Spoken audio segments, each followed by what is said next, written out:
Hello everyone, my name is Kushal Tripathi and I am TGT mathematics. इस video में मैं आप लोगों से बात करने वाला हूँ सीबीएसई के लेटेस्ट एग्जाम पैटर्न के बारे में, जो कि सीबीएसई ने रिसेंटली रिलीज किया है with CBSE sample question paper for 10th class students. और हाँ, इस वीडियो में मैं आपसे बात करूंगा सिर्फ 9th एंड 10th क्लास के स्टूडेंट्स के एग्जाम पैटर्न के बारे में। Alright, so let's get started. So okay students, अगर हम लोग देखते हैं सीबीएसई सैम्पल क्वेश्चन पेपर जो कि रिसेंटली रिलीज हुए हैं और उसके इंस्ट्रक्शंस पे अगर हम लोग अपना थोड़ा ध्यान दें, तो उससे हमें हेल्प मिल सकती है सीबीएसई के न्यू एग्जाम पैटर्न को समझने की। ऑलराइट, तो इंस्ट्रक्शंस क्या हैं वो ये हैं।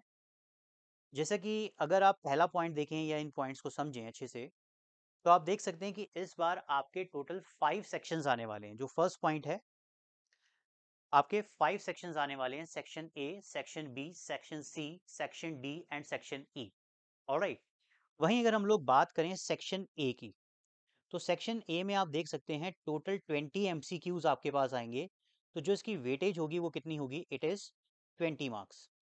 और इस 20 मार्क्स में आपके पास कोई भी चॉइसेस नहीं होंगी। सेक्शन ए में कोई चॉइस की बात नहीं है, डायरेक्ट क्वेश्चन है, एमसीक्यू। आप उसको यूज करें, आंसर करें और आप ना आंसर अपने मार्क्स जो है अचीव करें। ऑलराइट, वहीं अगर हम लोग इस पेपर को अच्छे से एनालाइज करें तो देखने को मिलता है कि इस बार असर्शन एंड रीजनिंग भी आ रही है। अगर आप लास्ट टाइम वाले एग्जाम या उसके डिस्कशन में देखेंगे, तो असर्शन रीजनिंग कही तो थी लेकिन आई नहीं थी, क्योंकि सीबीएसई सैम्पल क्वेश्चन पेपर में भी नहीं थी। बट इस बार 99.9% चांसेस हैं असर्शन रीजनिंग आने की। ऑलराइट, वहीं अगर हम लोग बात करते हैं सेक्शन बी की, तो सेक्शन बी में आपके पास मिलेंगे आपको 5 क्वेश्चंस और हर क्वेश्चन की जो वेटेज होगी वो होगी 2 मार्क्स की। तो इस हिसाब से अगर हम सेक्शन बी की बात करें, तो इसमें आपको टोटल जो मार्क्स मिलने वाले हैं it is of 10 marks, section B की अगर हम बात करें। वहीं सेक्शन बी में थोड़ा अगर हम आगे पॉइंट डिस्कस करेंगे तो आपको पता चलेगा, सेक्शन बी में आपको 2 चॉइसेस मिलने वाली हैं। और सेक्शन बी के अंदर जो भी क्वेश्चंस आएंगे दे आर टोटली सब्जेक्टिव। इसमें कुछ ऐसा नहीं है कि आप ये सोचें कि इसमें भी MCQs. No, section A is totally full of MCQs, but section B से जो भी क्वेश्चंस हैं आपके वो कैसे हैं? सब्जेक्टिव बेस्ड क्वेश्चंस हैं। वहीं अगर हम लोग सेक्शन सी की बात करें, तो ये भी सब्जेक्टिव रहने वाला है और इसमें कितने क्वेश्चंस आएंगे? 6 क्वेश्चंस आएंगे, 3 मार्क्स ईच। और जिसकी वेटेज बनती है that is of 18 marks. Alright, और सेक्शन सी में भी आपको 2 चॉइसेस देखने को मिलेंगी। ये भी नेक्स्ट पॉइंट में हम जब आगे डिस्कस करेंगे तो आपको पता चल जाएगा। वहीं अगर हम लोग बात करते हैं सेक्शन डी की, तो सेक्शन डी में आपके पास आएंगे 4 questions and each of 5 marks. Alright, यहीं अगर हम सेक्शन डी की वेटेज की बात करें, तो यहां इसकी वेटेज हो जाती है टोटल 20 मार्क्स। ओके, अब सेक्शन डी भी टोटल सब्जेक्टिव क्वेश्चंस का होगा और इसमें भी आपको 2 चॉइसेस देखने के लिए मिलेंगी। और जो पॉइंट आपको यहाँ पे ध्यान रखना है वो यही ध्यान रखना है कि इससे पहले जो क्वेश्चंस आपके लिए आया करते थे वो 4 मार्क्स के आते थे, लेकिन अब से जो सेक्शन डी में आपको वेटेज मिल रही है ईच क्वेश्चन की, वो है 5 मार्क्स की। ऑलराइट, तो इसमें मैंने आपको ये भी बता दिया कि आपको चॉइसेस कितनी मिलेंगी। दैट इज 2 चॉइसेस हैं, वो भी हम डिस्कस कर लेंगे। वहीं अगर हम 6 पॉइंट की तरफ जाते हैं, तो 6 पॉइंट में आप देख सकते हैं कि सेक्शन ई है और यहाँ पर आपको 3 केस बेस्ड स्टडी क्वेश्चंस आने वाले हैं। ऑलराइट, और इनकी वेटेज कैसे रहेगी? हर एक केस स्टडी क्वेश्चन के जो वेटेज है वो 4 मार्क्स की है। और हर केस स्टडी में आपको क्वेश्चंस मिलेंगे 3। एक क्वेश्चन होगा 1 मार्क का, दूसरा क्वेश्चन भी होगा 1 मार्क का, और जो तीसरा क्वेश्चन होगा वो होगा 2 मार्क्स का। अब इस चीज को जरा ध्यान से समझिएगा। आपको मिलेंगी 3 केस स्टडीज। ओके, तो आप ये कह सकते हैं इन 3 केस स्टडीज में आपको क्या होगा? हर एक केस स्टडी में 3 क्वेश्चन मिलेंगे, first, second and third. Alright, ये जो स्टार्टिंग के होंगे ये होंगे 1 मार्क्स ईच, इस तरीके से।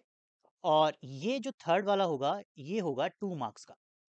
और ये जो थर्ड पार्ट यानी जो 2 मार्क्स का क्वेश्चन होने वाला है केस स्टडी में, उसमें आपको तीनों में क्वेश्चन में, तीनों केस स्टडी में आपको क्या मिलेगी? चॉइस मिलेगी।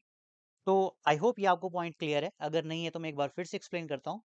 मान लीजिए कि केस स्टडी 1 आप कर रहे हैं, केस स्टडी 2 आप करेंगे, केस स्टडी थर्ड आप करेंगे। तो इसमें आपके पास 3 क्वेश्चन आने वाले हैं, first, second and third. Alright, ये जो फर्स्ट टू रहने वाले हैं ये रहेंगे 1 मार्क्स के, और इसमें कोई भी चॉइस आपको नहीं मिलेगी। वहीं ये जो थर्ड पार्ट है, इसमें जो वेटेज रहने वाली है वो रहेगी 2 मार्क्स की, और इसमें आपको मिलेगी चॉइस तीनों केस स्टडीज में। अब पॉइंट क्लियर हुआ? और इसके अलावा जो आपको बात ध्यान रखनी है कि हर एक केस स्टडी की जो वेटेज है वो है 4 मार्क्स की। तो 4 इंटू 3 दैट इज 12। तो सेक्शन ई की अगर हम लोग बात करें तो इसकी वेटेज आ जाती है कितनी? 12 मार्क्स की। ऑलराइट, सेवेंथ पॉइंट अगर आप पढ़ते हैं तो देखिए इसमें क्या कह रहा है, इसको ध्यान से समझिएगा। All questions are compulsory, however an internal choices in 2 question of 5 marks, यानी कि सेक्शन डी की बात हो रही है। 2 क्वेश्चंस ऑफ 3 मार्क्स, यानी कि सेक्शन सी की बात हो रही है। And 2 question of 2 marks has been provided. An internal choice has been provided in the 2 marks question of section E. तो इस पॉइंट को भी आपको समझना बहुत जरूरी है। ऑलराइट, तो इस तरीके से आपका जो अब नया एग्जाम पैटर्न है वो आएगा। इवन इंटरनल एग्जाम जो होते हैं, स्पेशली मैं अब ये जो बात बोल रहा हूँ 9th क्लास के स्टूडेंट्स के लिए बोल रहा हूँ, ये जो एमसीक्यू हैं या जो ऑब्जेक्टिव वो कई बार फिल इन द ब्लैंक्स की फॉर्म में भी आ सकते हैं, मैचिंग की फॉर्म में भी आ सकते हैं। ये सिर्फ मैं इंटरनल एग्जाम्स की बात कर रहा हूँ। लेकिन जो फाइनल एग्जाम्स होंगे जो सीबीएसई बोर्ड कंडक्ट करेगा, उसका पैटर्न 99.9% यही रहने वाला है। तो जो भी आप तैयारी कर रहे हैं, जो भी आप स्ट्रेटजी बना रहे हैं, वो इसी एग्जाम पैटर्न के पॉइंट ऑफ व्यू से बनाइए। ऑलराइट, और अगर हम बात करें नेक्स्ट पॉइंट की, तो टोटल टाइम्स आपको 3 आवर्स ही मिलेगा, है ना? और जो मैक्सिमम वेटेज रहेगी वो रहेगी 80 क्वेश्चंस की। अगर हम अपने डिस्कशन को थोड़ा फर्दर डिस्कस करें, तो देखिए यहाँ पर आपको एक पॉइंट नोट करने की बात है कि इस बार जो टोटल नंबर ऑफ क्वेश्चंस रहने वाले हैं क्वेश्चन पेपर में, इट इज़ मोर देन 40। तो अराउंड 45-47 के आसपास आपके क्वेश्चंस बनेंगे। और कई स्टूडेंट से बात करने के बाद उनका एक कंसर्न भी आ रहा था कि क्या सर ये आपको पेपर लेंदी नहीं लग रहा, आपको नहीं लगता कि ये 3 घंटे में पेपर नहीं हो पाएगा? तो देखिए मेरा आंसर ये है कि ये पेपर आराम से किया जा सकता है कि अगर आप थोड़ी सी स्ट्रेटजी बना के चलें।